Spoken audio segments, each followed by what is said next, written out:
Ding dong, the streak is gone. Coming up on this edition of the Die Hard Den podcast, Seany J and I discuss the Lions' big victory over the Cardinals last Sunday.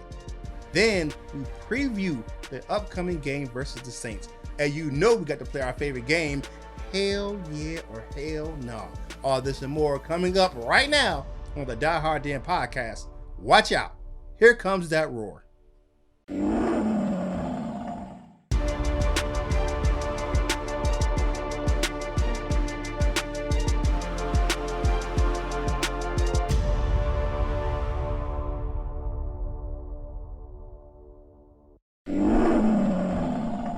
What up, though? This is Kurt Steele, and welcome to the Die Hard Den podcast. And as always, you know, I'm with my man, Seany J. Good evening, good people. Feels good to talk about a win for a change. Hey, it sure does. Man, how you been doing? It's been a couple of weeks since we talked. You know, I've been busy doing school, but we'll get to that later. But how you been, my man? How's life treating you? I've been good. You know, it's October already, if you can believe it.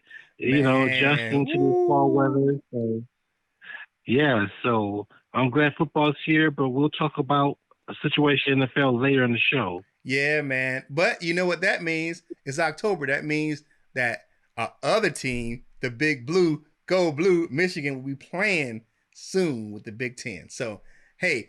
Yes, I hope everything works out for the Big Ten and other conferences. You know how we do it, though. Let's get the show started. It is time to tell me something good. So, my man, Seany J, you up first. Tell me something good. Well, after his brilliant performance, including kicking the game-winning field goal, 3 seconds left as time expired, I called it after the game. Matt Prater, Special Teams Player of the Week, and lo and behold, he won it. So, yeah, yes, Prater to me was 4 for 4. He still got it. He still got a strong leg, very accurate leg. He's a weapon for the Lions. And, you know, this is the 11th time in his career he's won Special Teams Player of the Week. It must be a bore to him, but I still like to see some Lions see some hardware. Yeah, definitely. That's a good. Congratulations to Matt Prater. And my tell me something good is on the other big time leg we have on the Lions. It's my man, Jack Fox. Now, that's who I picked for Special Teams Player of the Week, but he won a bigger award, Special Teams Player of the Month. The first Lion to win Special Teams Player of the Month on the roster. My man is killing it. Number 1 in the league in all statistical punting categories. He's number 1 in punt yards, 53.1 yards per punt. He's first in net yards per punt, 53.1, and hang time, 4.78 seconds. My man, Jack Fox, is doing his business.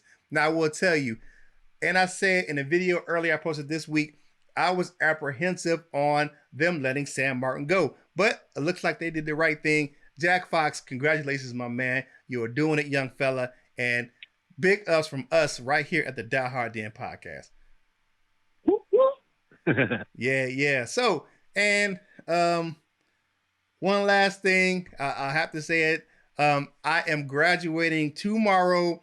By the time you watch this podcast or listen, it will be the actual day. I am graduating from the Dan Prater School of Sportscasting at Full Sail University in Winter Park, Florida. I am the salutatorian for the class.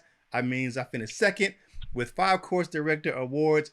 Big shout out to everyone who helped me out, my friends, my family, all the support, and my co-host, my man, Big Sean. You know, you got to support me always, man. You always, you know, support and say, hey, you know, if we can't record right now because you got a project, you know, we'll keep it moving and we'll see you soon. But big ups to everyone who helped me on this journey. Thank you very much from the bottom of my heart. Congratulations, Curtis. I'm proud of you. Thank you, man. I appreciate it. So let's get this show going. It is time to go on the ball. Let's look at the offense from week 1. Let's look at the leaders. Matthew Stafford, 22 of 31, 270 yards, 2 touchdowns, no interceptions. AD doing it big, 22 carries for 75 yards.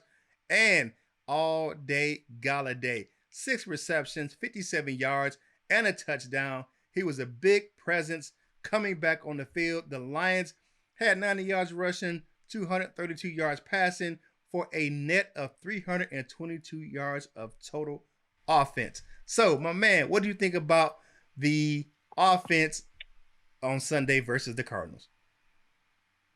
I think they look better. You know, they missed Galladay. Mm-hmm. Just glad to have him back. He made spectacular. You look at this touchdown catch. It was a nice catch to reach back for and go high. Mm-hmm. So that was the Herman Moore, Calvin Johnson type reception he made. Mm-hmm.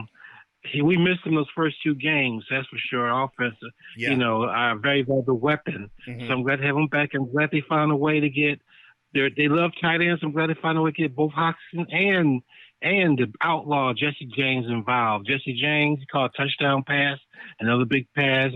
I want to see him make a contribution. He signed a big contract. People were getting on him about being a free agent bust, but he made some plays.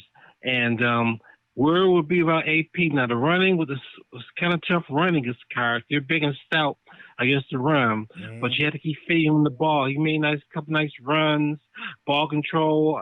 He said he wants a bigger workload. He wants more carries. Yeah. He's our best option at running back, and you got to keep feeding him, Bevel and Patricia. Yeah. He's your best option to win. Yeah. So, talking about that, let's talk about a couple topics I want to talk about tonight. So, we still struggled in the red zone. That's one area that the Lions still have to improve on. We left a lot of points on the board. Matt Prater is having to kick 4 field goals. That means we're not punching it in like we need to on offense. You know, still won the game, but there's still an issue on the offense as far as punching it into the end zone. That's true. Oh, and I got to give some big props. You know, I love my big offensive line. I just posted something in the group about right now, according to PFF, the Lions have the 12th best offensive line in that league. We're climbing. And your boy, the rookie, Jonah Jackson, I got to give him big props. My man, he's holding it down. And also two Buckeyes. The Buckeyes are playing his blind side, Sam's blind side. They're doing an excellent job. Taylor Decker, he's playing like an elite tackle. Yeah. So here's a high PFF score. And I read that your boy, Jonah, my boy, I'm falling in love with him. Along with my boy, Bull, of course. But he only getting 120 pass attempts. Yeah. He only gave 4 pressures and 120 pass attempts in the first 3 games. Hey, that's what's up. So, we're talking about the offensive line. Big V. It's a kind of a surprise to see him playing right guard. I think it has to do with how the team feels about Kenny Wiggins. They just outsold him. So instead of putting Big V out at tackle, they said we'll keep Crosby there until Dog gets healed. We'll keep Crosby at tackle. We'll move Big V Vitae in at right guard. Move Jonah Jackson over to left guard. I think when Dog comes back, he'll go back to his natural left guard position, and then we'll put Jonah Jackson back where he goes, and Big V will be back out at right tackle.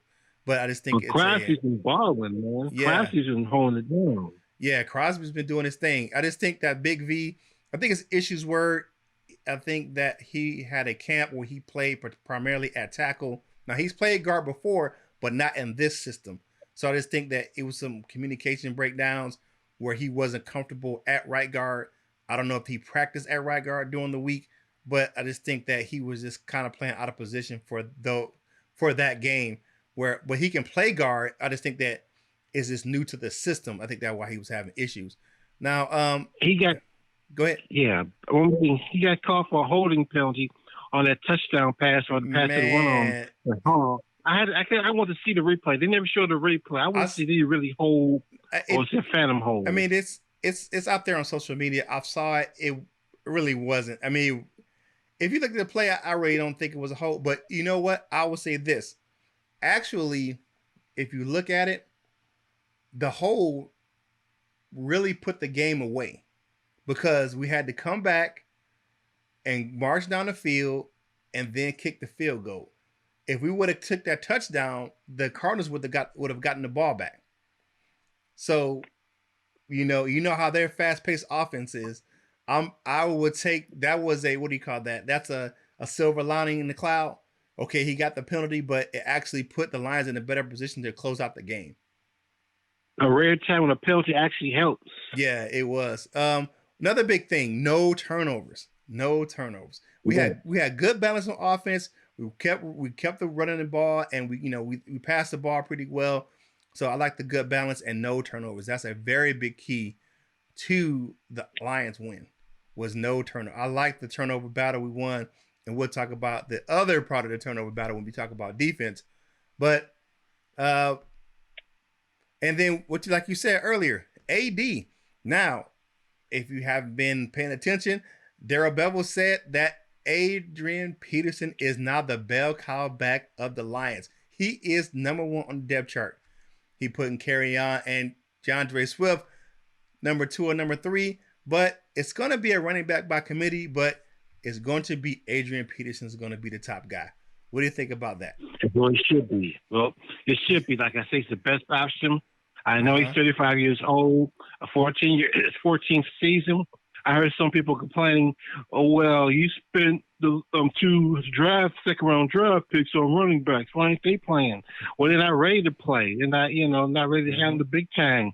And Patricia is not in a position to develop players right now. He must win now. Yeah. And that's why they brought in AP, because at first I was skeptical, but when I heard that, before the season started, those 3 guys, from both Scarborough included, were all banged up. I said, yeah, that was the right move. And yes, AP, he may not be the same guy he was in Minnesota, but he can still play. Now, one thing that happened today that affected the running back room was Jaron Curse, the safety, came back to the active roster from suspension, which means someone had to be waived. And it would happen to be Ty Johnson. Ty Johnson was waived today. Yeah. Now he clears waivers. I'm sure the Lions will bring him back for the practice squad. He's too good of a player. But he's a numbers casualty. Now, if he goes unclaimed, which it's a possibility that he will get claimed, but the Lions ran into that earlier with Jason Huntley, where they put him out there and somebody snatched him up. But we'll see by tomorrow afternoon if he clears waivers. All right, so let's take a listen to TJ Hawkinson talking about the Lions and what they need to do to get better in the red zone.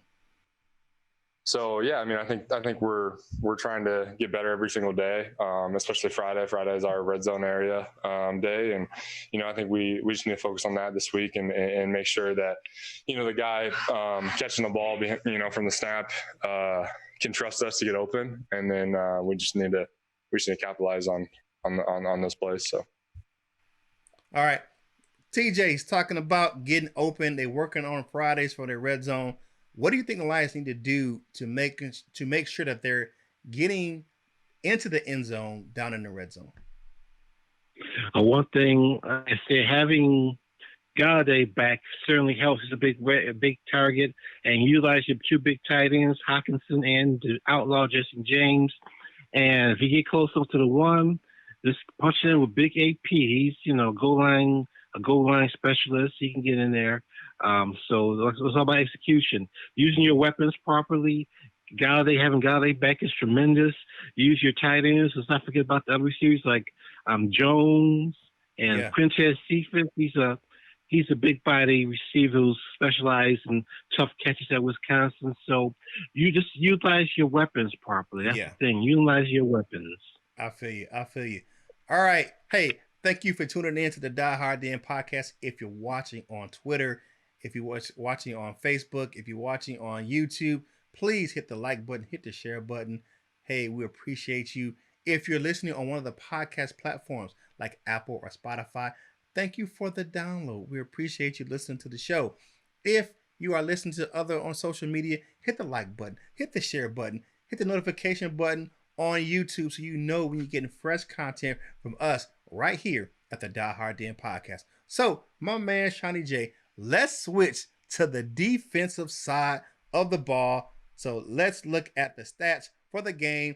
Tracy Walker played every snap after being, uncharacteristically shuffled in and out for Will Harris for some reason. 12 total tackles, 10 solo tackles. The big fella, the big free agent signing had a game. Jamie Collins, 6 tackles. 1 sack, 2 pass breakups, and 1 interception, and was the That's more like it.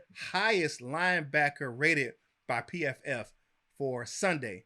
And then the rookie, Jeff Okuda. Hey, I will say this. Hopkins was eating his lunch, but Okuda stayed with it. He had 6 tackles. All of them were solo. He had a pass defense and the one nice trail technique. I know my man Luke G gonna eat me up for it because we had that discussion last night. He said he didn't like the trail technique. He said it was just a bad throw by Kyler Murray. But I think that actually for me, I like the way he played it. If you look at the next gen stats, Okuda was running at a clip of a little over 20 miles per hour, where Hopkins running at 17. So his closing speed was really good on that pass.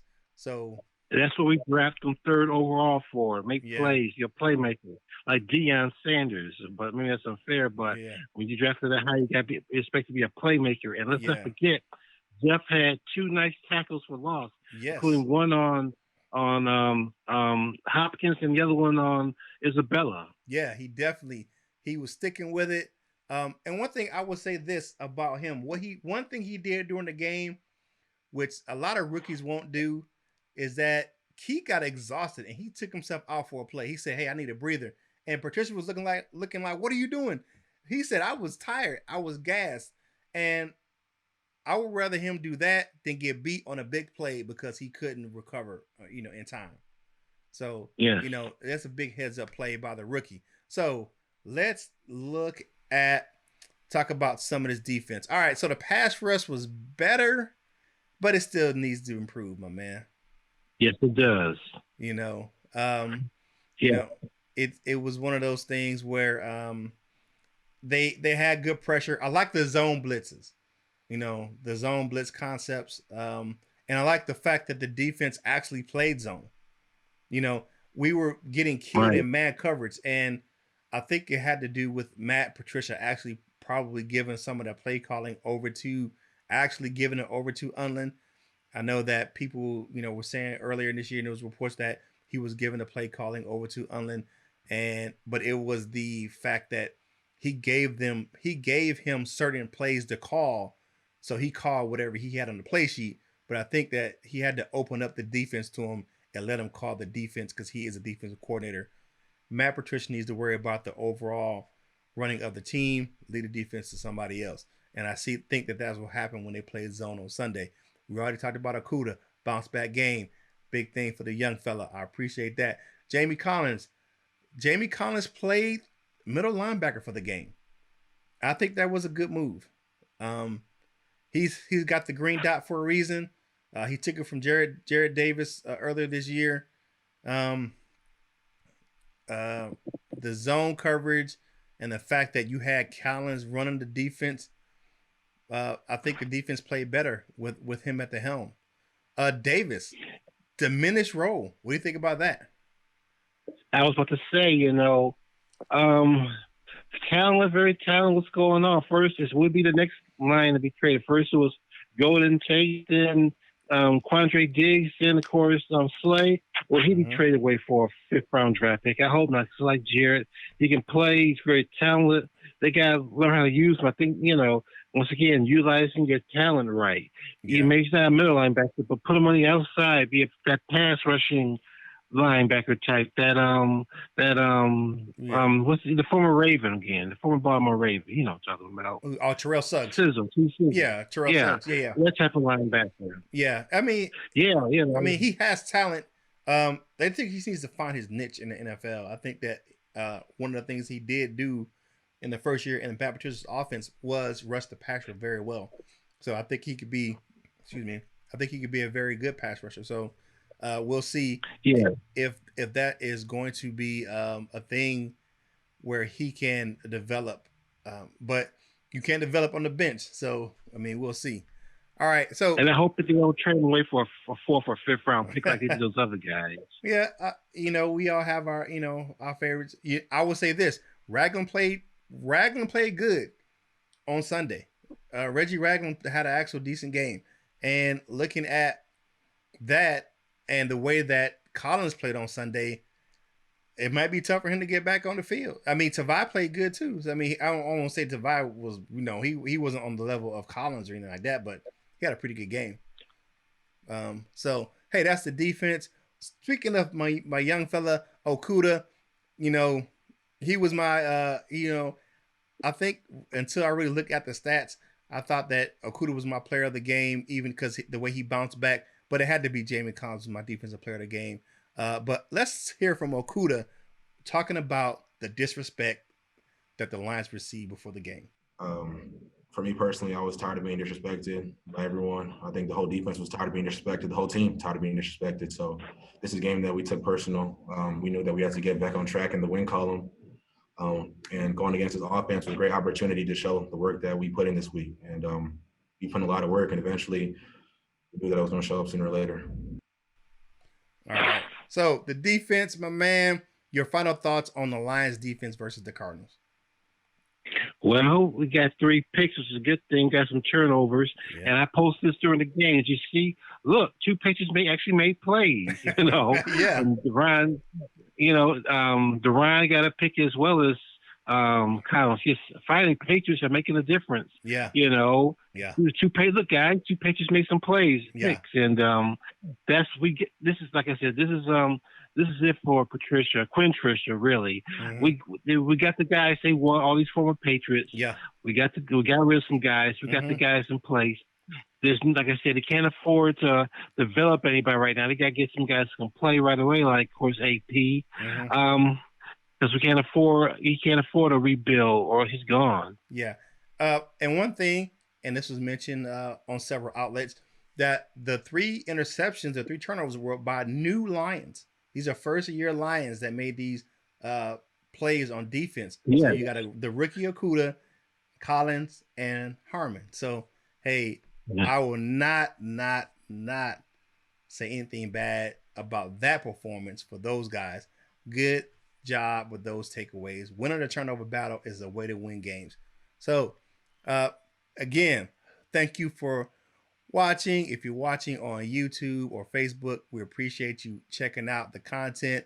Hit the like button, hit the share button. If you're looking on YouTube, hit the notification so you know when you're getting fresh content from us here. Subscribe to the channel. If you're watching on Facebook, hit the like button, hit the share button, and like our page, the Die Hard Den Facebook page. My man Seany J does an excellent job of keeping you informed on what's going on with the Lions over on our Facebook page. Hey, if you're listening on one of the podcast platforms, thank you for the download. We appreciate you listening to our show, and thank you very much from us right here at the Die Hard Den podcast. Now, my man, you know what time it is. It is time for our favorite game. You know what it is, Seany J. What is it?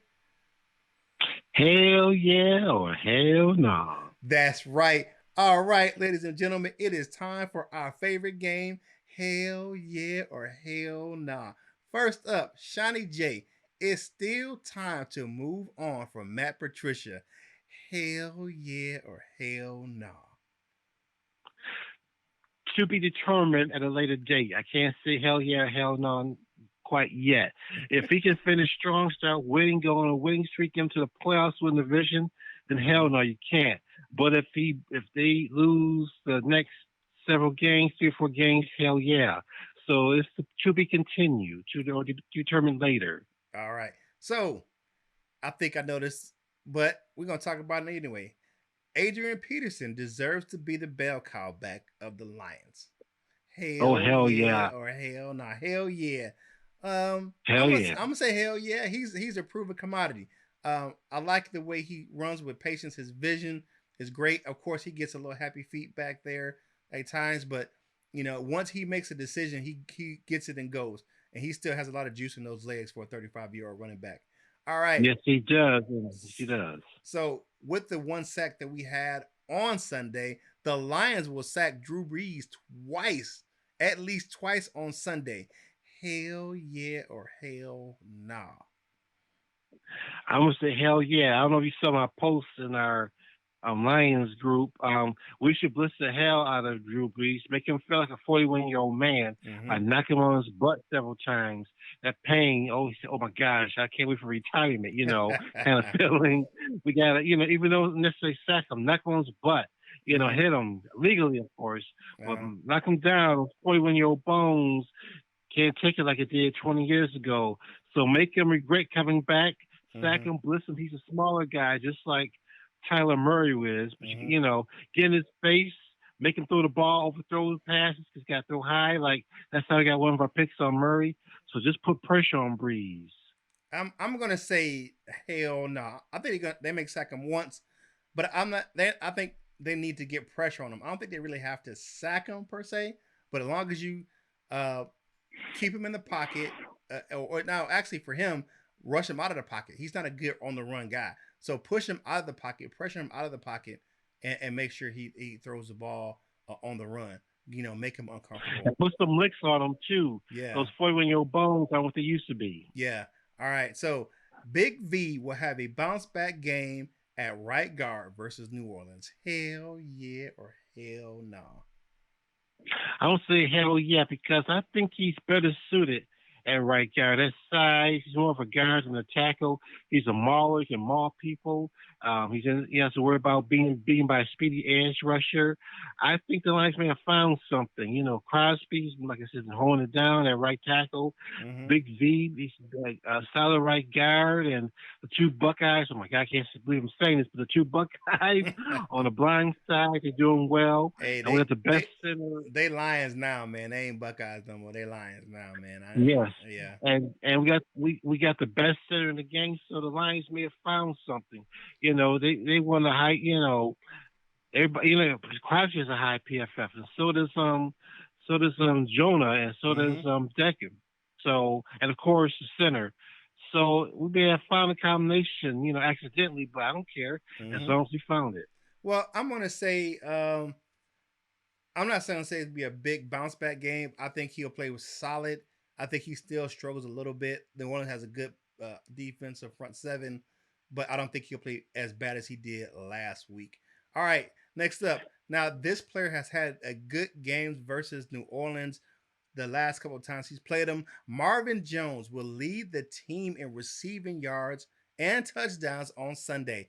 Hell yeah or hell no?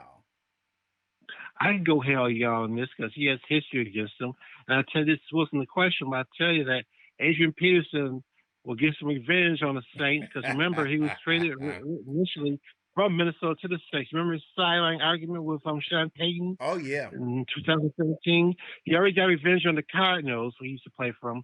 He'll get revenge on the Saints. He'll get revenge on the football team from Washington he played for. And, of course, he'll get revenge on the Vikings the 2 times we played on this year. Okay. I'm going to say hell yeah. I mean, I think about that one-handed catch he had versus the Saints back in 2017. That was a ridiculous play. I think Marvin Jones is due for a big game versus New Orleans on Sunday.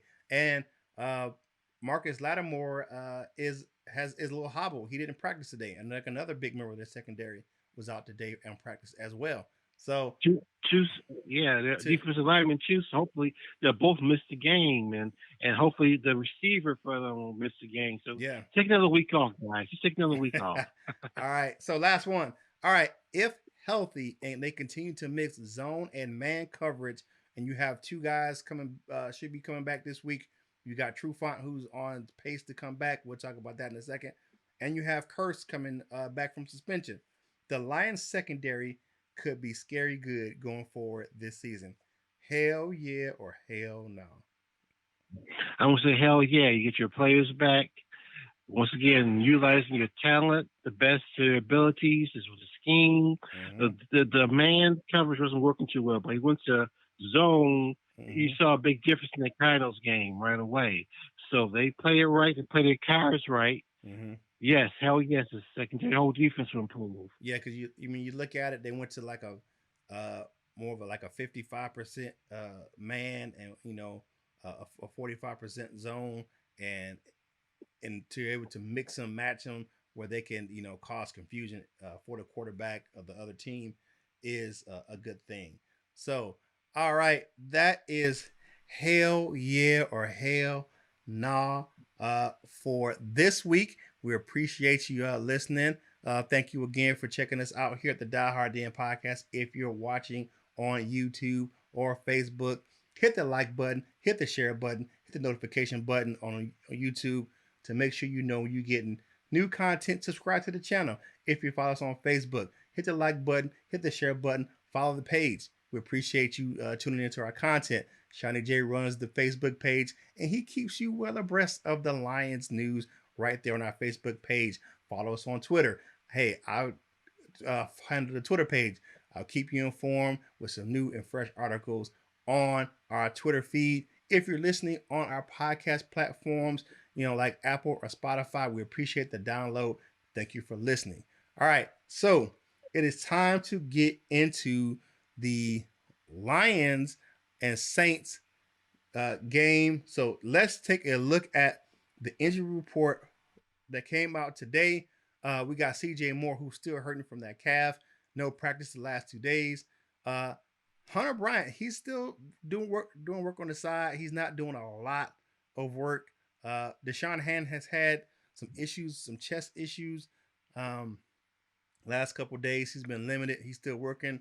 Desmond Trufant has been doing more and more. He's still limited, but he's doing a lot of one-on-one drills and working real hard. Now, Darryl Roberts did not show up on the injury list yesterday. He was not listed, but today he listed with a hip.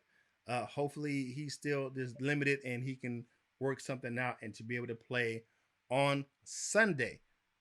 All right, so looking at, before we make our game predictions, let's give some stats on the Lions and Saints game. The Saints are a 4-point favorite. Looking at, and I really think coming off the injury report, that they may have some key pieces missing. They may have a key piece coming back in Michael Thomas, but they may have some key pieces on the defense that are missing. One thing that the 16th ranked pass offense for the Lions is would definitely take on a kind of a struggling 20 rank passing defense for New Orleans. Now, the Lions rush offense is 22nd in the league, but the stout New Orleans defense is a top 10. I think they're number 6 against the run. So that's a tough matchup for the Lions. One thing I will say is that the Saints struggle against the pass from tight ends. I think that could have a big implication for TJ Hockenson and Jesse James on Sunday. With all that being said, there's some good matchups on each side of the ball where each team has a advantage. So the offenses both could take advantage of either defense, especially in the pass game. What do you think will be the big difference on Sunday for the Lions? Once again, getting pressure on Drew Brees somehow. Having a good game, somebody's got to step up. You just can't let them sit back in the pocket and pick us apart. We can't play them like we did for quarterbacks last year. Just guys just pretty much set the line, let the quarterback sit back there all day and pass. That defense really sucked. We got to go after them. We got to rush them. We got to harass them. Don't make them feel uncomfortable. Stop them, Breeze. Stop the offense. We can't forget about Alvin Kamara either. Right. He's one of the top running backs in the game. So tall order, but I think the Lions have a bye coming on after this. They're gonna suck it up and get a win, and they'll be rewarded with a bye the following week. Okay. All right. So that being said, what's your game prediction for the game? What's who you got winning, and what's your score? I think it's going to be a good game, a wild one. We're going to win with by the leg of the best kicker in the game, Matt Prater. It's going to be 45-42 Lions in the shootout. Okay, I have a 3-point game as well. I have it 31-28 Lions. All right, so one topic we want to talk on before we get out of here is the NFL has postponed a game this week. I don't know where they're going to play it. They haven't made a decision when they're going to play it. The Pittsburgh Steelers and Tennessee Titans game has been postponed. You have several Titans players have tested positive for COVID, as well as some of their staff. Now, Minnesota, the team they played on Sunday, they didn't have any issues with the test coming back as positive, but the NFL said, hey, we're going to shut this game down. So, what do you think about the possibility of the league shutting down with this first game going the way it has? I think they got to handle like Major League Baseball handle. Remember, several games like this in baseball this summer in their abbreviated schedule. Mm-hmm. Take by team, basis game by game. Uh-huh. I think they're playing it smart. By canceling just the Titans and Steelers game, or postponing rather, and once you shut the whole league down, not yet unless the league-wide outbreak, then you shut down. I think they're handling it right. I mean, this thing's going to work. Everybody got to be on board. I still say that the NFL should put their teams in the hotel bubble, make them stay in the hotel, in like the Western Hotel downtown Detroit, or a big hotel in Charlotte for the Panthers. To make it work. Maybe have only, like I said, designated visitors.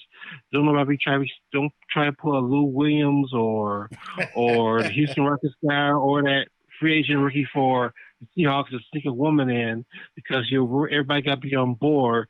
If this thing's going to work, have a chance at working. Yeah. So don't be stupid, be smart about it. Yeah. Now, speaking of that, the NFL is cracking down on the mask policy. They've handed down some hefty fines to some teams and coaches for not wearing that mask on the sideline. The NFL is not playing games. So, like the NFL, I encourage you to do what? Wear your mask. It's going to protect yourself and the people around you. That's all I got to say about that. So, hey, my man, we are out of time. It is time for us to go ahead and get out of here. Seany J, tell the people how they can find you on social media. I'm always on Facebook. My name is Sean Jennings. You'll find me there. Give me a friendship. Hit me up a friendship request. And you want to join the Detroit Lions Truest Fans Group, I'm the head administrator there. I'll be happy to add you. And plus, you can find our public page, the Die Hard Den, Lions Den, on Facebook. Anybody can find us a public page. Like Curtis says, I keep it updated and keep our fans well informed. Love to see you. Leave a comment. Yeah, thank you very much. Hey, so you can find the show on Facebook, facebook.com/Die Hard Den Podcast. On YouTube, Die Hard Den Podcast. We have a public page there. You can find us on Twitter at Die Hard Den Pod C1. On Instagram is at die_hard_den_podcast. You can find me.